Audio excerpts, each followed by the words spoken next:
Ayan mga idol, nag-harvest tayo ng luya. Natuyot na yung dahon. Pag mga ganito mga idol, natuyot na yung dahon, tamang pag-harvest na yan. Ang laki ng laman, no?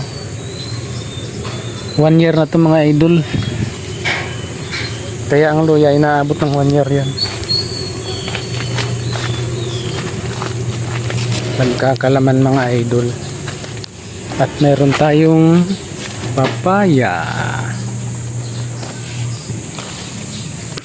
Abot lang mga idol, kaya meron tayong papaya. At meron tayo ditong kalamansi. Ayan mga idol, marami ng bunga yan. Maliliit pa. Ayan, mga bagong bunga lang yan mga idol. Kung nakikita nyo, parang sinlaki lang ng butil ng munggo dahil maliliit pa siya. Pero ang dami niya mga idol. Yan dito sa taas. Ang daming bunga niya.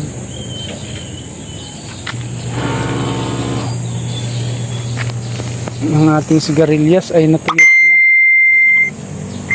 Ayan, may pangsidling na tayo ng sigarilyas.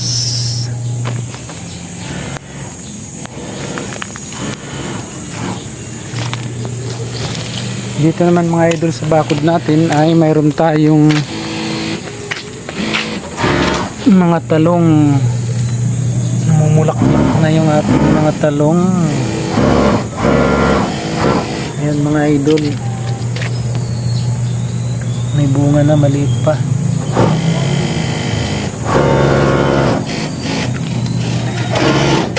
Punta tayo dito, mayroon pa ditong isang puno ng talong.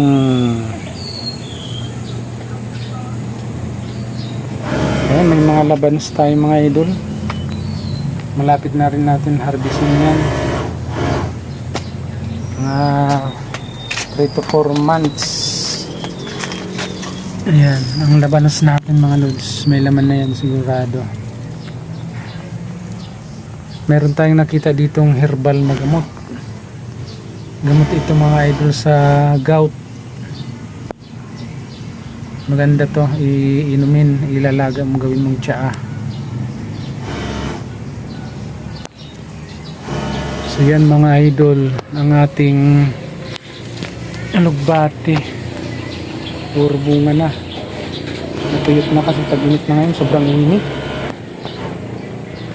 May tumubo na dito ng isang alugbati na isang puno.